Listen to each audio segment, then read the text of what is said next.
Questions?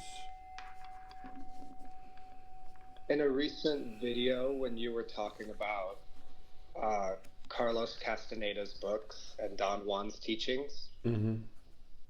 you described seeing, like with quotes around it, as Don Juan uses the word, or maybe Krishnamurti uses the word, seeing something, Yeah. as, Actually, they're the same word. Have you ever seen a tree? Good. right. You described that as waking up, like moksha, satori, the whole group of words we use for that. In the beginning, perhaps in the initial phases of waking up, then the first thing that happens is you can see, right? You can see in the Krishnamurti sense, or see in the sense of the Toltec hechiceros, the Toltec warriors, seers. But then Don Juan's accounts of seeing in A Separate Reality, which is the second book of Carlos Castaneda's series, all of Don Juan's accounts of seeing are quite different than just waking up.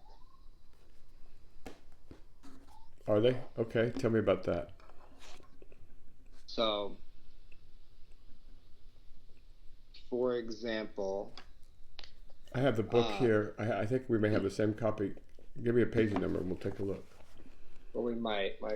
I'm not sure. I have a similar front, but I think yours is wider. But we'll see. For example, if you go to page 104. By the way, anyone can DM me or comment in videos for questions about this stuff. You're welcome to. I'll answer as I'm able. Some questions are asked in a manner that they can't really be answered. Okay, page 104. This is right after Don Gennaro does his lesson on the waterfall for Pablito, Nestor, and Carlos. Yeah. And yeah, Don Gennaro does all of these wondrous feats. He walks up this huge waterfall and then he jumps on stones in the middle of the waterfall. And he's an elderly man, so it's pretty impressive with this onrush of water, how he's able to find stones and get to them in that fall. Let me stop you just to give a few words on Gennaro. If you'll notice, Gennaro lives like 2 days away from the probably dirt roads that Don Juan and Carlos are traveling. And so they have to walk for 2 days just to get to the side of the mountain where this guy lives. And he lives alone.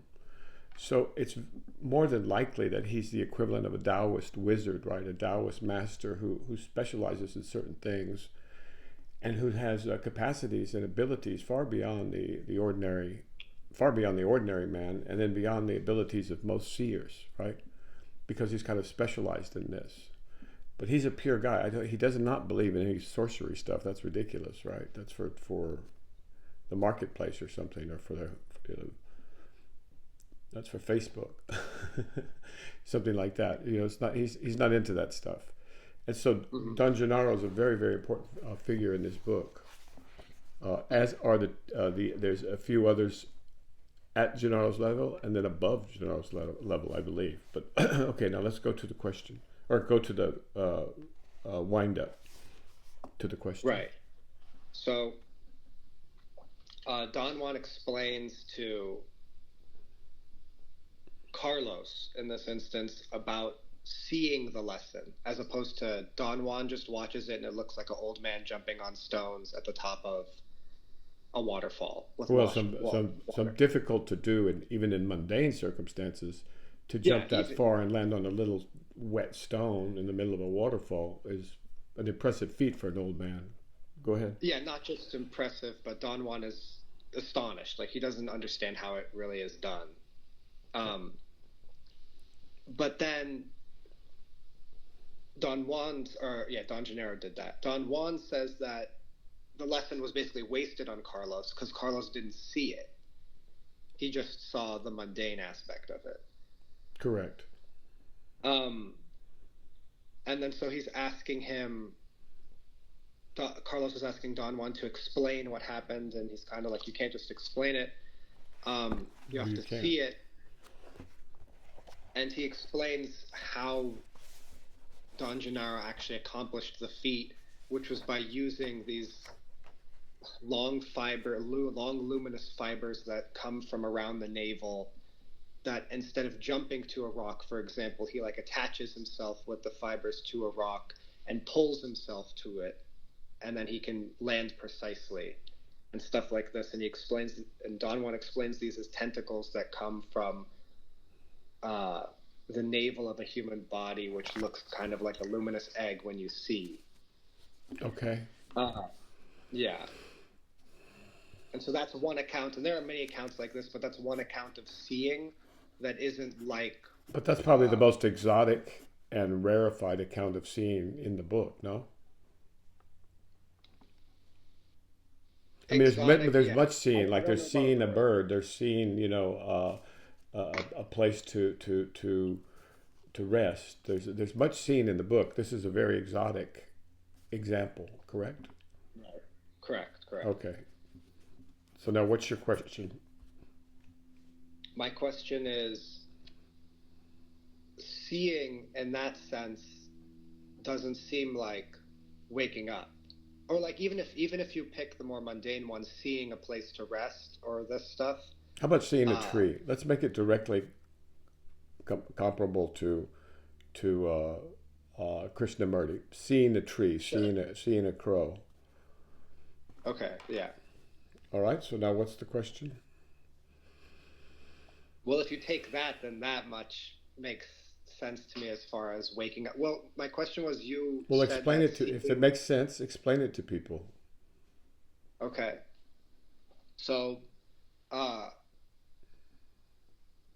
when you look at a tree versus seeing a tree, it's hard to explain, other than the way I first explained it when I first saw a tree, and the way that Krishnamurti says was that it was completely irreducible. No matter if I realized that like if I could speak for 1,000 years, I would never be able to say like a fraction of whatever this tree is. And then also the fact that the tree is like, it's always changing, and it's 100% unique, and you couldn't possibly replicate whatever it is. And then also I realized the word tree didn't necessarily map onto the thing that I was seeing, because when I say tree,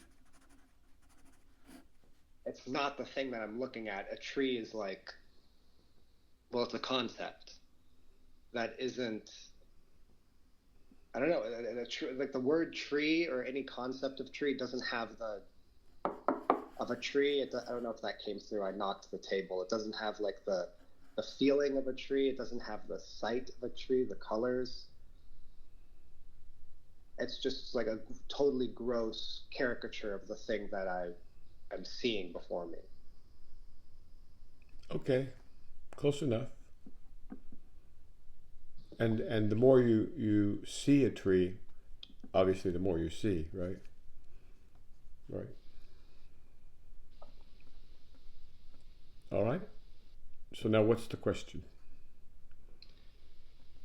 The question is that seeing, if that's seeing, how Krishnamurti says it, isn't like a lot of the seeing that of accounts I read from Don Juan in the book. I think it's missing elements, central elements that will be apparent later, frankly. Okay. So does that answer your question? Is that okay? Yeah, that answers my question. Okay, good. All right. Normal, I get connected to Wi-Fi. All right, Google. We'll do whatever you like. Get used to these AIs. She's been listening so hard that she overrode her memory banks, and now she's got to do something else. By the way, all these assistants are listening at any time now. It's really crazy. Okay, so is that for that question? Is there more for that question? No, that answers that question. Okay. Mm-hmm. Question. I have a few questions about will as used by Don Juan and Carlos Castañeda's books. Well, let me go back to the other one. With regard to seeing, yeah, there's a lot left out, a lot, and that'll be apparent as you look more with intent. Then you will see more, and when you see more, you'll know what I'm talking about. Some vital elements, in fact, right? So I'd say you're on the path to seeing. That's true, but seeing it goes deeper than that, or wider than that.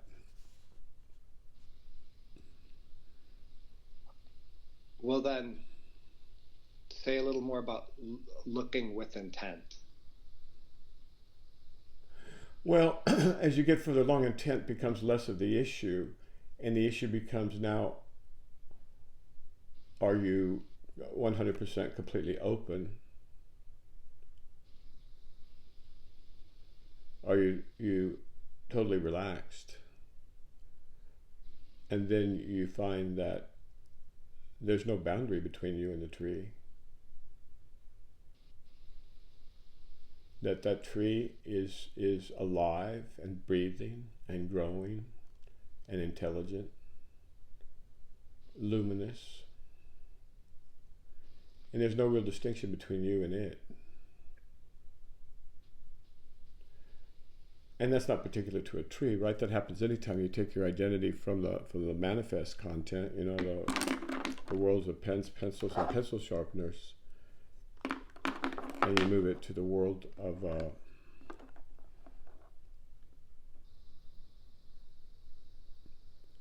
yourself becoming another one of those pens, pencils, or pencil sharpeners. In other words, you are just part of the same environment that you're observing. This visual thing kind of complicates more than it is necessary. I think I regret that, but yeah, you become the tree, or the tree becomes you, or something like that. So seeing is an art, and it evolves over a lifetime, I guess would be the way to put it. But for it to continue evolving requires intent and clarity and no fear and some power. And you were going to ask a question about intent. I think that's coming up, but that would be the power. Right? So let's go to that. Here we go. So, I'm sorry. Do it again. Well, I was going to ask about will, but should I go to my question about intent? No, go to your question about intent. Well, my first question about intent was whether will and intent were the same thing.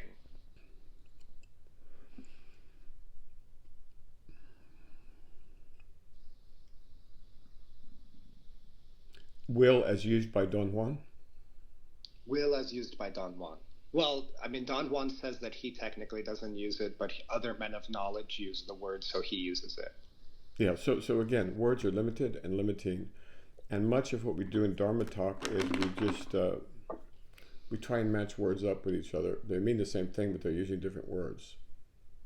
Yeah. You could call it, presence, I believe, is the same thing as awareness in Tolle's, maybe not exactly, but you know, close to awareness, just the state of awareness. And so here we're talking about the word will and intent, and I'd say the overlap is so huge that we'd probably just be wasting time trying to pick out all the tiny little differences. So yeah, will and intent are the same thing, but it's a deep will. It's a will of the universe, right? It's a will of the spirit. It's not a will of the ego, like, oh, I really need tickets to Billy Joel, so I gotta, you know, that it's not that kind of will. It's what the people in the, you know, there's a whole group of people that, I don't know if they're still doing it, but they probably are. They do it at all, it's perennial. The belief that you could just manifest whatever you want using your will. I don't know how they word it, but they go into this thing where, you know, you could be fabulously wealthy, you could be this or that, you know, you can have real estate beyond your wildest dreams. You just have to manifest it. I think that's the word they use. You have to manifest it. And if you go drill down on that, what they're really talking about is intent, right? But misused intent because it's for a shallow purpose.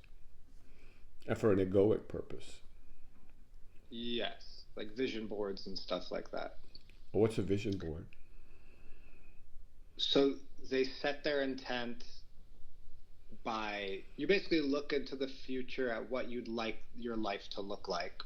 Let's say you want big house, family, Lamborghinis, own a company, all this stuff. So they make a board, which is basically like a poster board, and then get cutouts of pictures, put it on there of all the things they want in the future. Yeah, that gives them something to do. That gives something to do while they eat up time. Go ahead. Yeah, and the idea is you move towards that because that's your intent. So all gold has fake gold, right? Yeah. And just like if it were not for real gold, there would not be fake gold. If it were not for truth, there would not be false imitations of true teachings. Right? That's a very important. That's a Sufi teaching principle, or principle that's taught by the Sufis, and it's very vital. It'll explain a lot of what's going on in the world in terms of these kind of crazy cults and crazy organizations that have a central monetary function in reality, if not in name. Okay. Next, or do we get a follow-up? Okay. No, a follow-up to that about intent.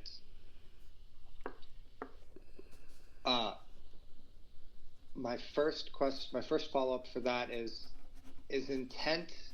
You described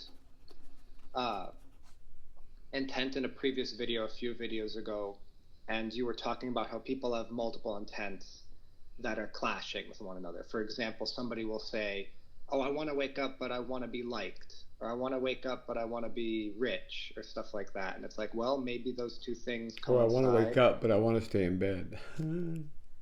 Yeah, I have that one many days. But so my question is intent, or must intent be one, what's the word, single-minded or unidimensional? You have to you only have one intent. I use the word intent for those things. I don't think I'd use the word intent for waking up or getting rich or any of those things. I mean, what did Jesus say? It's harder for a rich man to reach the kingdom of God than a camel to go through the eye of a needle. Or in the Aramaic, for a rope to go through the eye of a needle. But both of them mean the same thing, right? It's very, very difficult, right? Mm-hmm. Because you're spending so much of your energy on acquiring or protecting your money. So I don't think I would be using the word intent like that, but if you have some place where I said it, I'd be glad to know.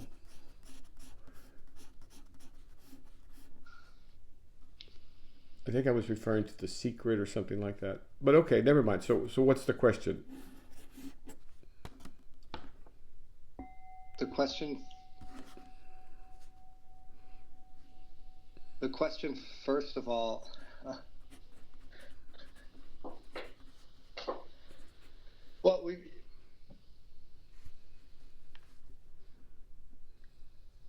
when we talked before about unbending intent, mm-hmm.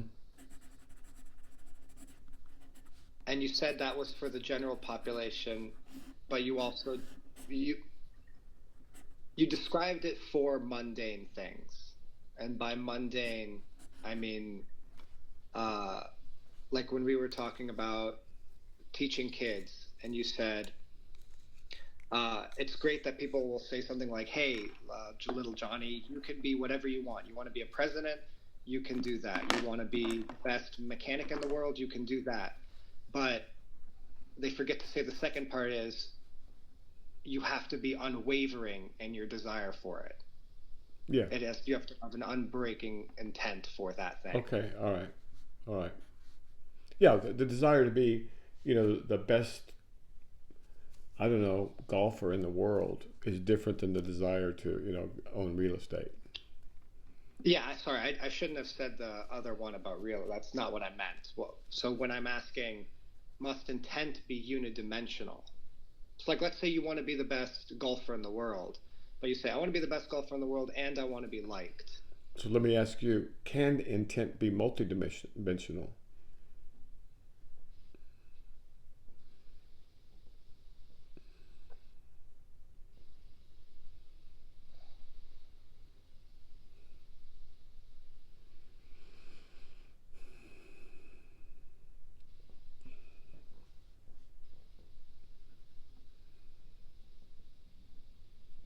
I guess that depends on what you're intending and how much and what your capacity is.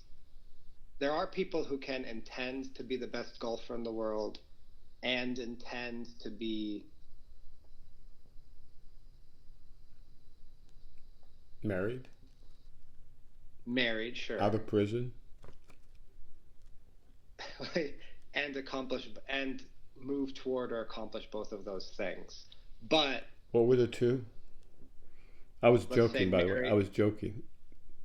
Oh, okay. Well, let's say I have like a intend to have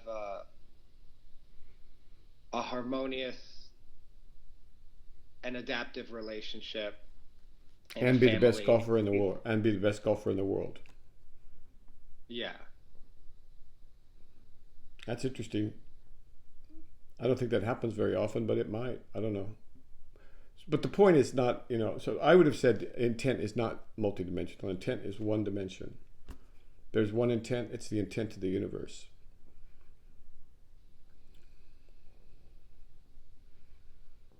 And if you're aligned with it, you have the same intent.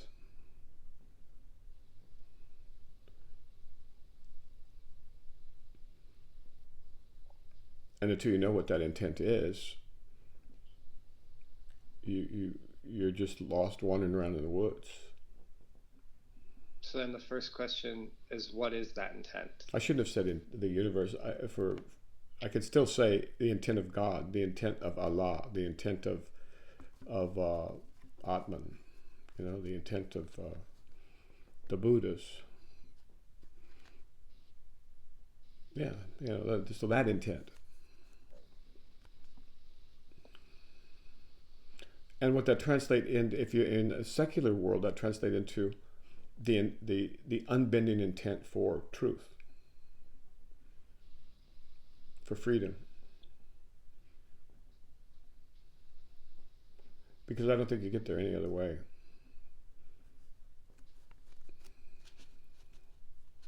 I have never found an example, now that I think about it. You've never found an example of Someone who got there without having it, the most important thing in their life, in one way or another.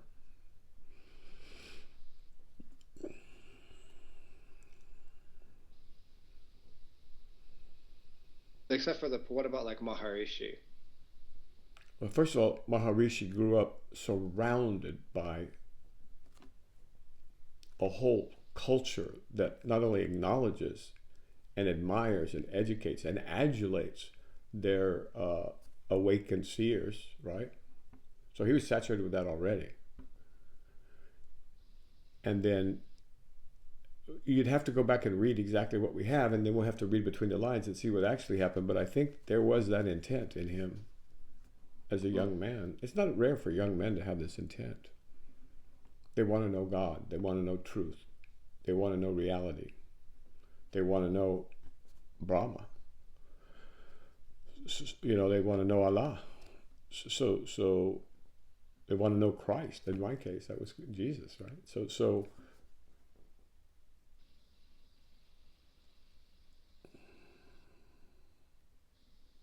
is this making sense to you? You want to do a follow-up question? This is making sense. And you must have the will of a warrior, right? And that's something else I was going to ask about. Okay, good. Keep going. Well, I would like to relate it. So Don Juan. So Here, let's see if we can. tracking back Let's get a section here. Go ahead. tracking back a little bit, we didn't want to separate the words will and intent since there's so much overlap, and we didn't want to get all nitpicky with the minor differences. Well, if we're in one book, if we're in this book, and the ancient seers are talking in terms of intent, let's just talk in terms of intent, right? Right. Okay. Well, in this book, it's talking in a separate reality. Okay. From Carlos Castaneda, it's talking, or Don Juan's talking in terms of the word will. Oh, he is? Okay. Yeah, he doesn't really use intent in this book. What does he say about will? One thing he says about will is he describes it as his will is the thing that, I don't want to keep adding terms, is the thing that controls his folly. And oh yeah, that's good. The will is the thing that controls his folly. Excellent. Yeah, that's from page 80. He says. So that'd be good to. But let's not get too advanced before we cover some basics for folks. No. Yeah. Is there something else you wanted to ask about luminous eggs, or maybe let's do this now? What page are you on? Page 80. Well, let's see if we actually match up. Page 80.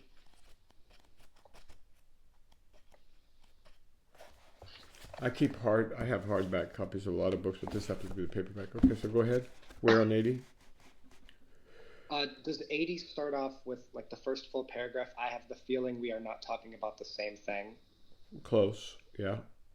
All right, so our copies are pretty close. So here, Don Juan is talking about may I read controlled folly with Carlos. Okay. Let me read this to folks so they get it. Yeah. I have a feeling we are not talking about the same thing, I said. This is Carlos talking to Don Juan. I have a feeling we are not talking about the same thing, I said. I shouldn't have used myself as an example. What I meant to say was that there must be something in the world you care about in a way that is not controlled folly. I don't think it's possible to go on living if nothing really matters to us. That applies to you, Don Juan said. Things matter to you. He goes on. You asked me about my controlled folly, and I told you that everything I do in regard to myself and my fellow men is folly because nothing matters. My point is, Don Juan, that if nothing matters to you, how can you go on living? He laughed. And after a moment's pause in which he seemed to deliberate whether or not to answer, he got up and went to the back of his house. Yeah, so that's good. But it's controlled folly is yeah. So this is why it's important for people to get an overall sense first of the book, because these things are fleshed out later in this book, and then once this book is read, which is easy. I mean, this is like, or you can listen to it too, I suppose. But get a good.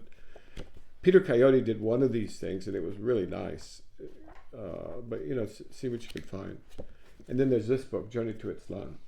All right, so now what's the question? Here, let me do it right. Journey to Ixtlan. This is the other one I need. Okay, go ahead. Don Juan says that his will is the thing that controls the folly of his life. Correct.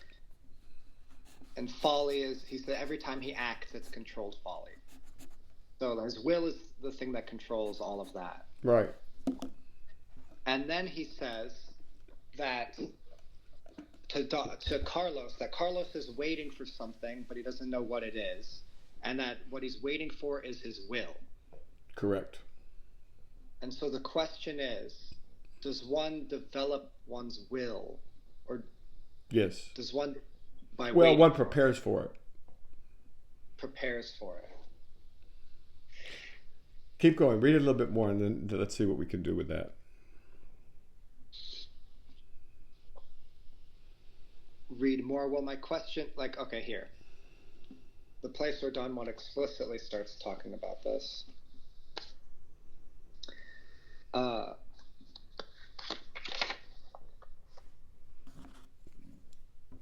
The only problem is he explains it over multiple pages.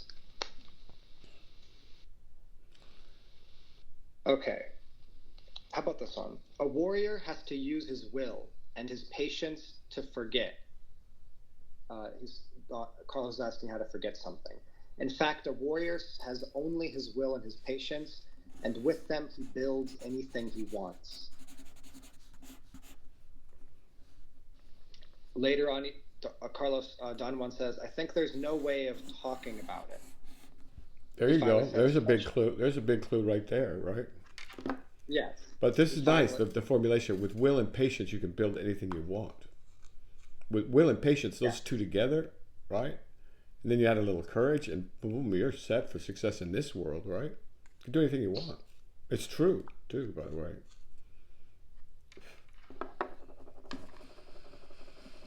Will is especially about will. I think there's no way of talking about it, he finally said, especially about will. And the will same thing's true of and the same thing's true of intent, if we're going to circle back to intent. But we'll keep trying anyway. This is what's called controlled folly.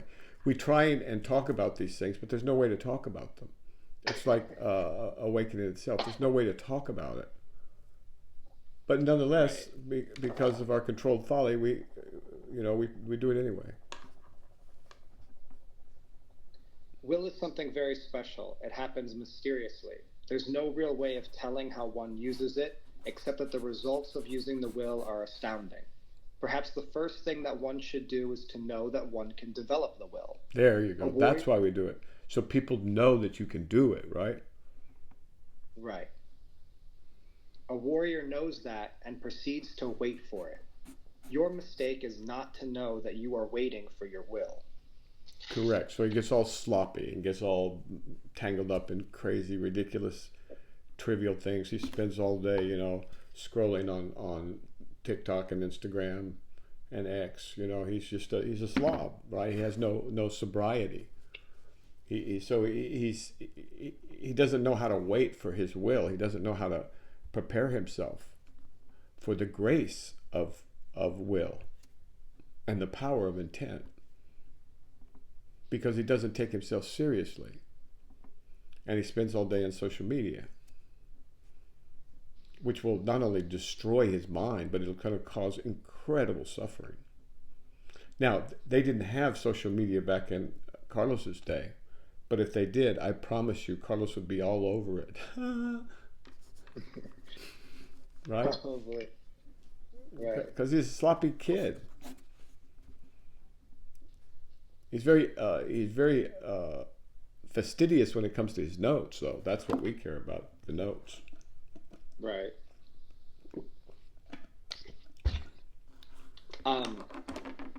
Continuing, after trying to explain more about will, because Carlos keeps asking questions, he finally says, Don Juan finally says, I've told you that when you talk, you only get confused, he said, and he laughed. Very good. But at least now you know you are waiting for your will. You still don't know what it is or how it could happen to you. So watch carefully everything you do. The very thing that could help you develop your will is amidst all the little things you do. Perfect. So repeat that last line, and then I'm going to comment on it. Watch carefully everything you do. The very thing that could help you develop your will is amidst all the little things you do. Correct. Now, the way the Taoists say the same thing is that they warn you. They say if you're too small, if you're too big for the small stuff, don't be surprised if you're too small for the big stuff. And that's just an absolute truth. That's just true, right? So when you're weeding your garden, when you're washing your dishes, when you're mopping the floor, sweeping the floor, do it with presence, as Tolle would say. Do it in presence, right? Do everything you do in life, do it with presence. And for many, many reasons for that, but one of them is that the world needs that so badly. And we need people who hold this manner of being in the world, even if they're not interested in the higher spiritual things. They just want to be good people. And even if they're not, the college and grad school, all that has nothing to do with this. So just if you want to help out, you live your life in a state of presence, and people do not know, or they do it all the time, how powerful that is. One woman with presence. I mean, you can find this in smaller stores, and I've seen it many times because I've lived in small towns. You'll have one woman, behind the counter, who's there with presence, and her energy, or her frequency is more accurate. Her frequency is setting the tone for the whole building, and people come in there and they feel better, and they don't understand why. And when they interact with her, they feel good, and they don't know why, but maybe they can identify it with her. And a lot of times people come in and they're so deeply unconscious they don't even notice, right? Because they're all wrapped up in their own mind.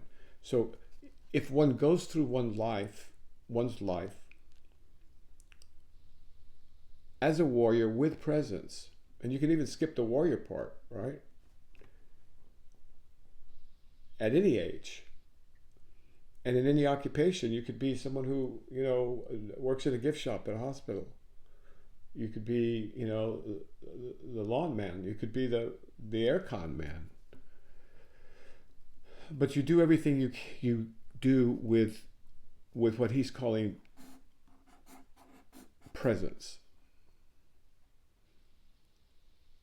And that is preparation for the descent of grace, or in another language, in the intent. The intent of God, the intent of the universe. Because the universe does have intent. You notice it's headed in one direction. Yes. And the direction is towards growth and evolution and more or less complexity. It's hard to know, but certainly towards more consciousness. Definitely. So I hope I answered that question. I don't know if I did or not. That was, for me at least, that was very helpful, yes. Okay, so just everybody at all times, no matter what your station, no matter what your relationship to this enterprise, which is more kind of high-powered, trying to get to waking up, regardless, just live your life with that presence, and you'll do yourself and everybody around you a huge favor. And if you want to put it in the words of being a warrior, good. Especially for young men these days. The only reason I bring this stuff out is because it seems like we're in a crisis of what, I don't know, even though I'm scared to even say the words, right? The male element, the yang element, in the balance between the feminine and the male, which we must have. That's the way the universe is constructed. There must be a balance between feminine and masculine, between receptive and creative. And the Taoists go into this so beautifully, it'll blow your mind. And we see this also in of course, in the Tao Te Ching, but also in the I Ching. The exquisite balance between these two vital elements, male and female, and the Tao Te Ching really emphasizes it. But in the I Ching, half of it is the female element, right? So you can't have a world without those two things. You can't have a human world without those two things. So regardless of where you are in that spectrum, just to be present, whatever you do. You could be washing your car. You could be selling shirts on the internet. Although it's harder. And then the other thing, while I'm here, because I'm an old man and I get to warn people about stuff. Spend too much time on this social media, especially the scroll stuff where you're not learning anything. They're just like, they're invading your brain with whatever they want. Pictures of people beating each other up, cute pictures of animals alternating with horrible human behavior, interspersed with some, oh wow, look at this rich, beautiful, she's got it all. She's on her yacht, right, with all her guys or whatever. What's that doing to your mind is destroying your mind, and it will addict you, it will hook you, it will destroy your mind, and it will lead to real problems when the fear comes, because you're not equipped for fear. You see, you're not equipped for much of anything really, except to, like in Ready Player One, to like hook yourself up and live in the VR, which is coming too. So people, please, please, please protect your minds. It's really important. Really, really important. Okay, sorry. That's the old man plug. Go ahead. I have a follow-up that could be phrased as a different question. So, Okay. do you want to hit the bell? Oh, thank you. Thank you. Question.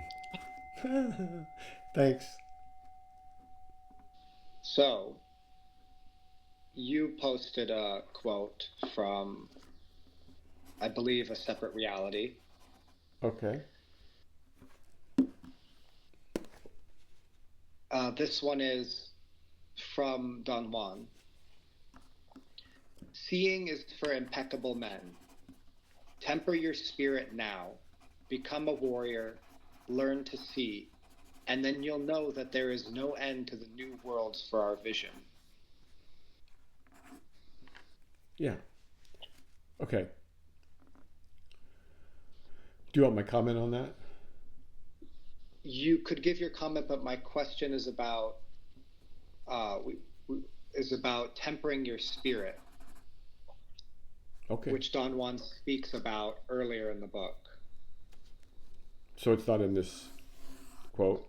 It's not in there, but so I'm tying the two because this is basically his short steps. Well, why don't we go through this first, and then you can tie the other one in, because otherwise it just gets too complicated, right? Yeah, let's do this first. Because All right. remember, Carlos is confused, right?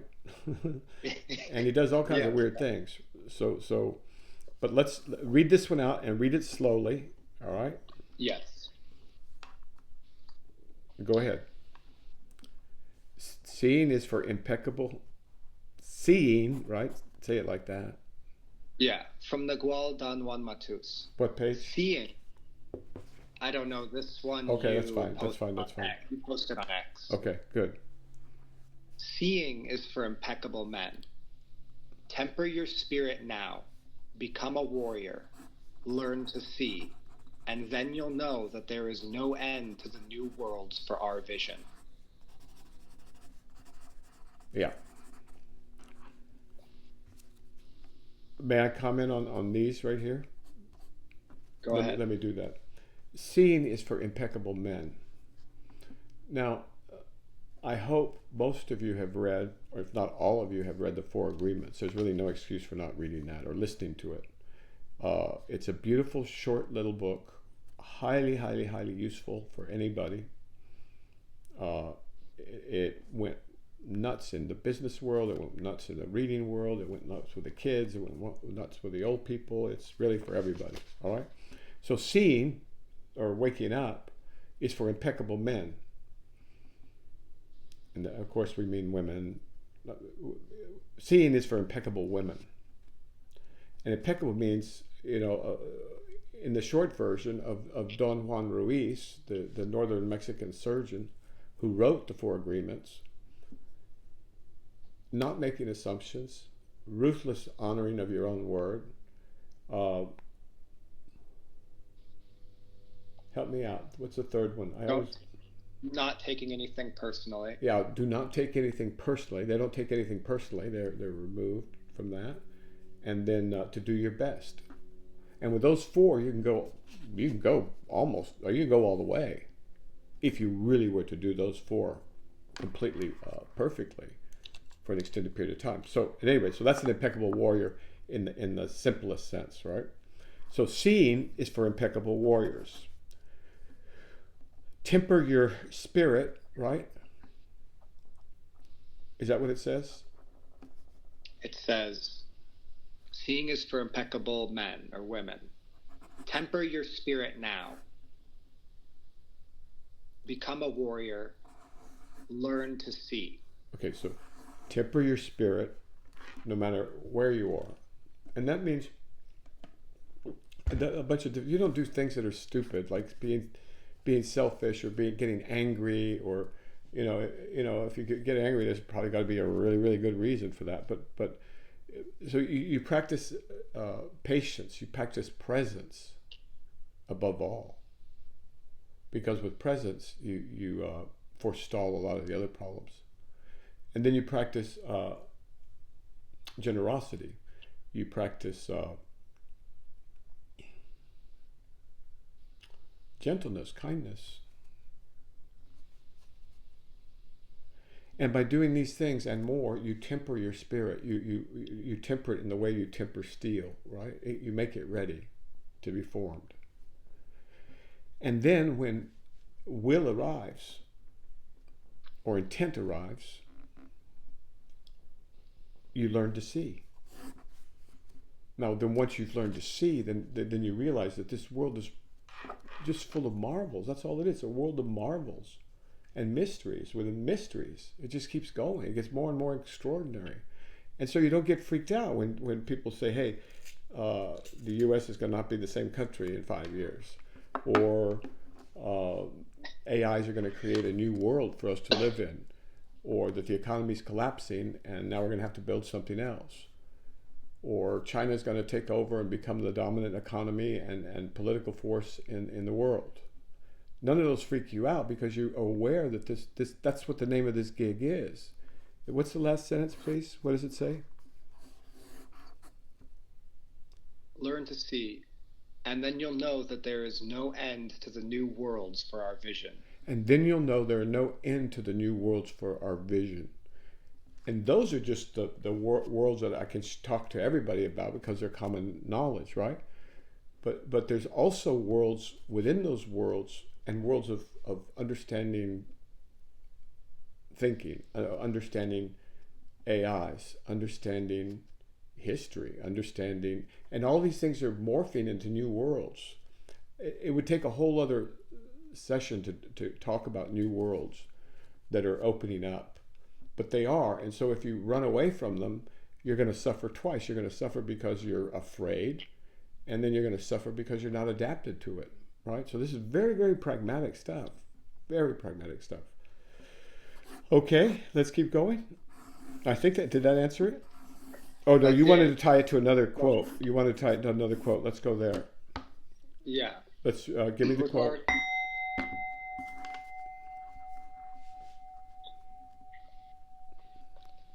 Don Juan says, a warrior thinks of his death when things become unclear.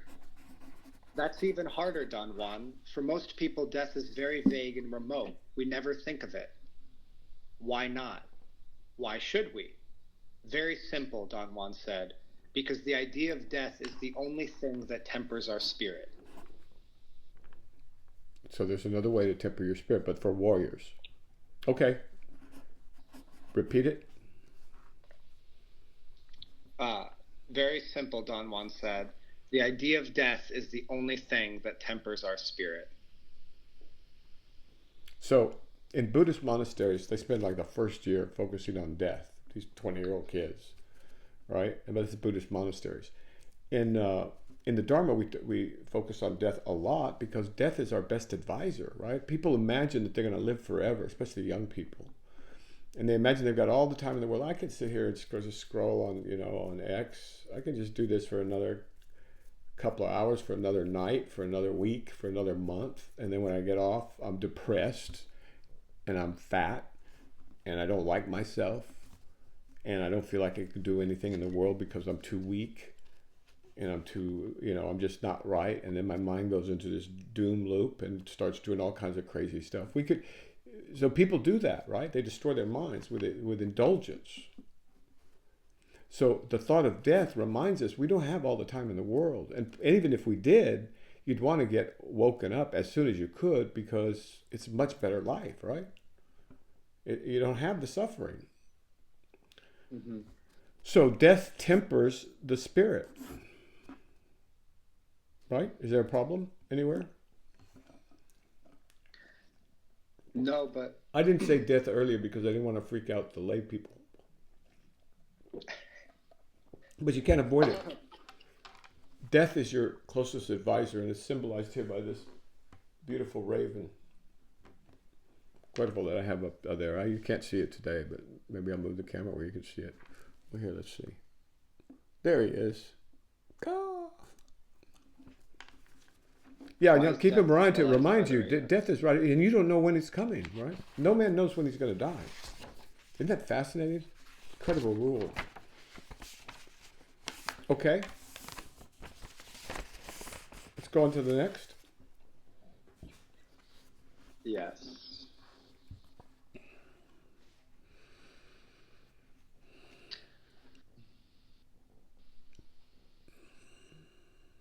One more question from the Carlos Castañeda series. Don Juan speaks frequently about power. He talks about, for example, Carlos gets a gift of power from Vicente and he wastes it. Or Don Juan says that From Vicente, brujos, yeah. Okay, yeah. brujos or sorcerers can get, or people who see can get power from allies and such. What is power?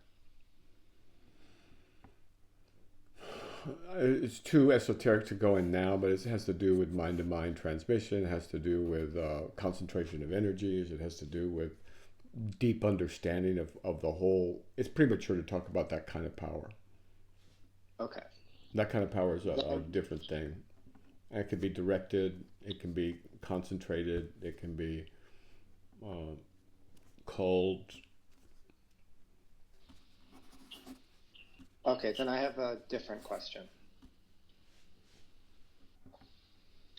From the Avatamsaka Sutra. Yay! Sorry. No, I love it.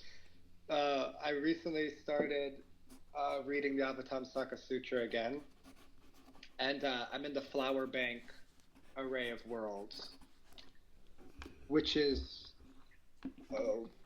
the Flower Bank Array, the Flower Bank World. Okay. You want to read, if you get a chance, read a little bit of it so people get a sense of the visual beauty or the oral beauty or even the olfactory beauty. Sure. This is after many descriptions of worlds. What page are you on? I think we're on the same volume. Page 221. Okay, go ahead. Above this, past as many worlds as atoms in a Buddha field, is a world called Sandalwood Moon, octagonal in shape, resting on a sea of indestructible precious sandalwood, covered by clouds of pearl flowers, surrounded by as many worlds as atoms in 16 Buddha fields, all uniformly pure. The Buddha is called peerless knowledge of the supreme truth. Above this, past as many worlds as atoms in a Buddha field, is a world called untainted light, shaped like a whirlpool of fragrant water, resting on a sea of jewel light of boundless colors, covered by clouds of exquisitely aromatic light, surrounded by as many worlds as atoms in 17 Buddha fields. The Buddha is called sound of light illumining all space. Above this, past as many worlds as atoms in a Buddha field, is a world called array of beautiful flowers, spiral shaped, resting on a sea of all flowers, covered by crystal clouds of all musical sounds, surrounded by as many worlds as atoms in 18 Buddha fields. The Buddha is called everywhere manifesting supreme light. Everywhere manifesting supreme light. Yeah. Do that for a while and see what happens to your mind. So it replaces the operating system. Go ahead. My question is about what happens when you're reading it, or what you do when you're reading it. So when I read this, I try to visualize what's happening. Good. And it is so overwhelming that I can't. I don't mean overwhelming like it's a difficult experience. I mean like the imagery is so overwhelmingly huge or complex that I can't even. I can't visualize it. Like I have a difficulty visualizing it. It seems complex till you get the structure.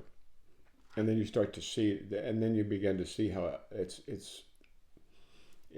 could be like Russian dolls, or it could be like Venn diagrams, or it could be like just worlds upon worlds upon worlds upon worlds upon worlds. And then you start to get to the scale of the universe. This is why it's so vital right now in 2024. Because we need to be able to think like this. And it's not obvious until it's had its effect, right? But the interpenetration of time, for example, and space, all that's going to sound like nothing. But in fact, it's really, really important for understanding our universe. And you see this with scientists now who are struggling with embodied intelligences at different scales. And, when you get to there's a lot of complexity. Like, I'm going to get off into the science, and I don't want to do that. Let's go back to your... So my question is, like, if I just read this one, above this, which is, there's a whole world system and group of worlds that I was just described. Above this, past as many worlds as atoms in a Buddha field. Good. So you gotta visualize how many atoms that is. Which is like an unthinkable number of... It's a lot, but you got to go as far as you can. So, but you only need to do that once or twice or three times. You need to do that, and then once your mind, it's like, okay, you know how long a football field is, right? Yeah, more or less. It's not hard for you to think how long a football field is. No. It's not hard for you to think how wide a street is, a normal one-lane street, or a six-lane highway. You can just do that like that. Why? Because you're familiar with it. You're familiar with it, right? Mm-hmm. So you have to get familiar with this scale. And what this does is it's expanding your mind. Literally, it's expanding it. And pretty soon you've got the whole Dharmakaya. There's another word for it. What do they call it? The Rigpa, I think, is another word they use. But it's basically consciousness itself, the expanse of the universe and the human mind. They're the same thing. Because when people imagine their minds in their skull, well, that's just silly. I mean, I know it's hard. It's people like imagine, like, okay, there must be some guy like in here, right? And he must take all that image from out there, and then he controls the show from here, and he tells me what to do, and he moves my arms and legs, and I'm right in here somewhere, right? That's just not true biologically. That's just not, it's just totally false. It's like thinking the Earth is flat, or thinking that the sun revolves around the Earth. It's just wrong. There is no little homunculus in here. There is no little person in here who's deciding what to do, right? And your visual field, for example, so here are the eyes. Stimulation comes in. Okay, so stimulation comes in through here, goes through the optic nerve, over here back to the visual cortex, where it gets turned into digits, basically. And then it gets sent back up to the frontal cortex, which again turns into more digits and a meaning, right? And this is what we call seeing. And so somehow or another, people imagine that this process here is different from that process out there. And that their mind, okay, so for a physicist, I mean, not a physicist, a physicalist, to be coherent, they have to imagine that the entire universe is inside the skull. The physicalist scientists, they have to imagine that it's inside the skull. It gets confusing for people, and not everybody needs to know about it at this level. But that's not where the mind is. The mind is wide, wide open, as a pragmatic matter. And your mind is actually this universe. And I don't want to go too far down that, but yeah, the mind is your universe. Your universe is the mind.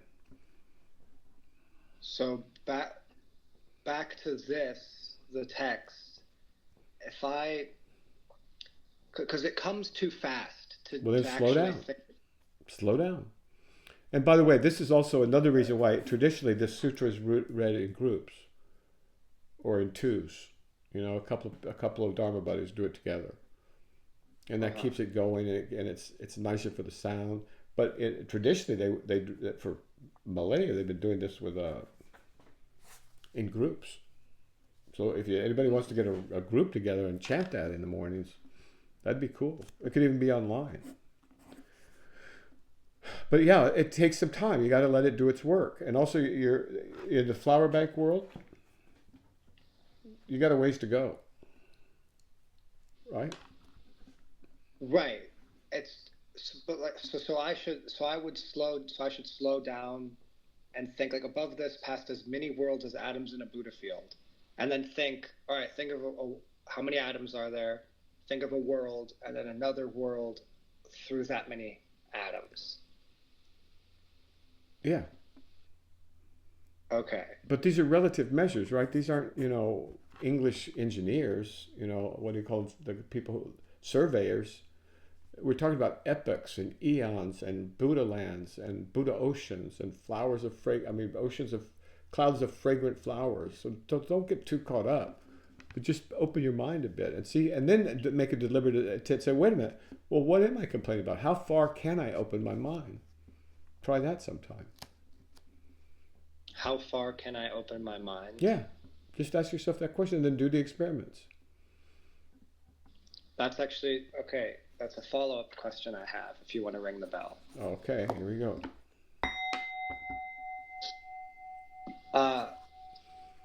You say this phrase, like, do the experiments or something like that, oftentimes in videos. Mm-hmm. And so my question is, like, could you describe what doing experiments looks like for something, for example, like how do I open my mind or something else?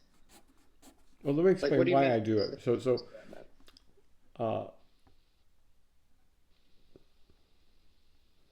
Someone says, can drinking too much orange juice cause burning in my stomach? They ask me this.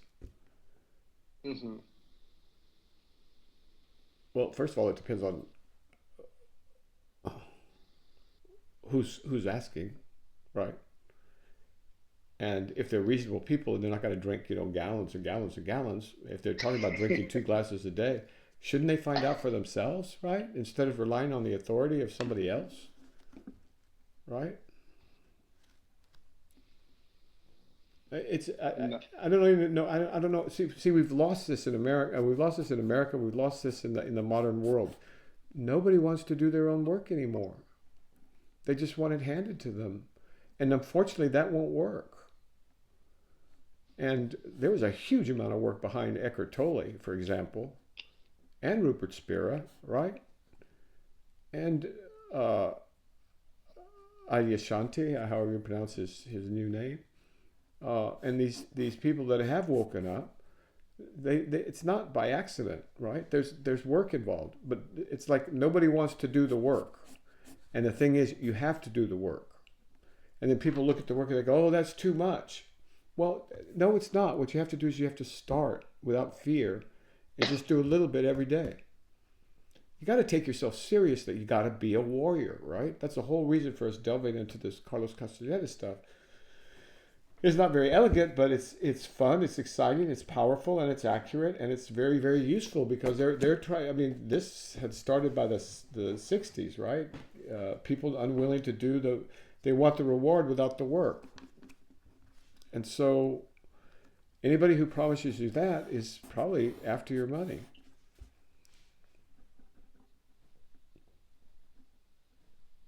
I'm not talking about anybody in particular. So go on. So then specifically for doing some of this work on your own with experimentation, like run experiments. Absolutely. Once I was lying on my back at night, and I don't know what, maybe it was grace, maybe it was a knock of intent, maybe it was, the knock of the spirit, who knows what it was, but I got the idea, well, why don't I see how far vertical I can go into space?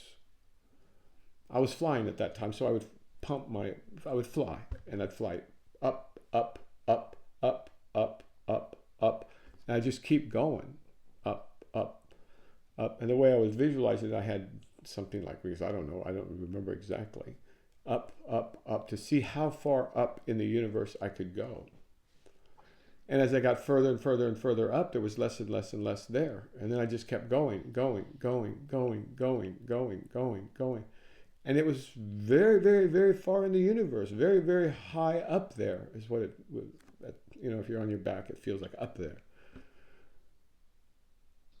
And then kept going. I got a lot further than I thought I ever would. It just, because you gotta try, man. People gotta try. Sincerely try. And that's the attitude of an explorer. That's the attitude of a scientist. That's the attitude of a painter, right? Of someone who's serious. It's the attitude of a serious person, right?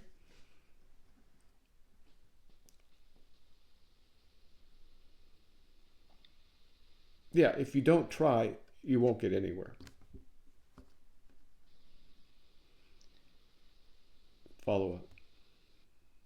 Follow-up is, how do you balance that with the Sufi admonitions against just doing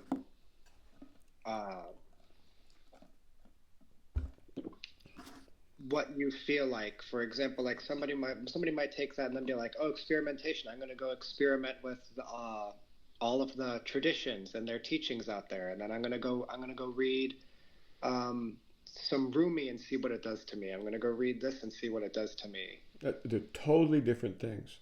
One is going and tasting from a bunch of buffets and hoping you're going to get a great experience. This is all one person doing the same thing. So yeah, because if you have the attitude, I'm going to go take from Rumi, I'm going to go take from Maharishi, I'm going to go take from, but see, the common denominator is taking, not doing. It's taking, and they're all going to say the same thing. You got to do it yourself. It's got to be done by yourself. You're not going to get it from a therapist. I mean, you could feel good for a long time, and that's more power to them. And I think that's a great thing to do for some people. But that's not what this enterprise is. This is totally different than getting therapy. This is totally different than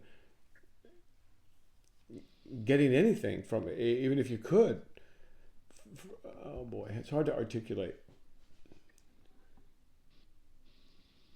There's a passage at the beginning of the Sufi book. They handled this very well. Something about my teachers who took what was given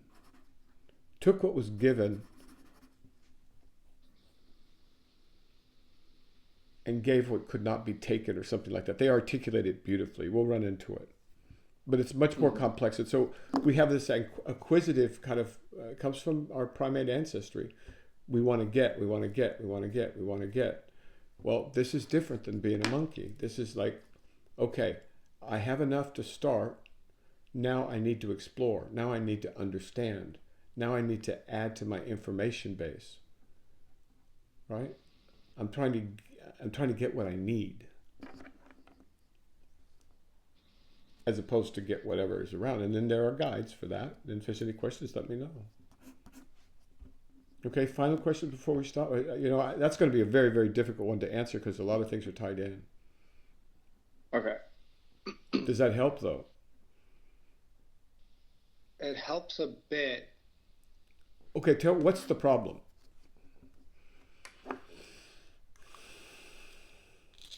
I guess the question is, like, how do I know what to experiment with? Experiment with reading the flower ornament with all your consciousness on a regular basis every day. Experiment with that. Experiment with understanding where your thoughts come from, what they're made of, how much space there is between them, how thick or thin they are, and how long they last. So now you got 2 experiments.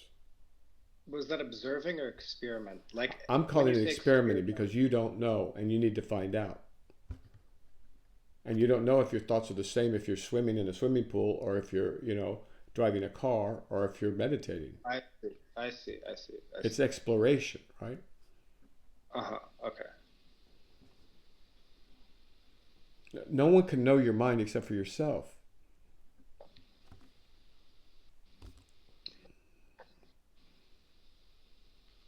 And it's crucial to have some idea of what your mind is and what it isn't. Okay, last question.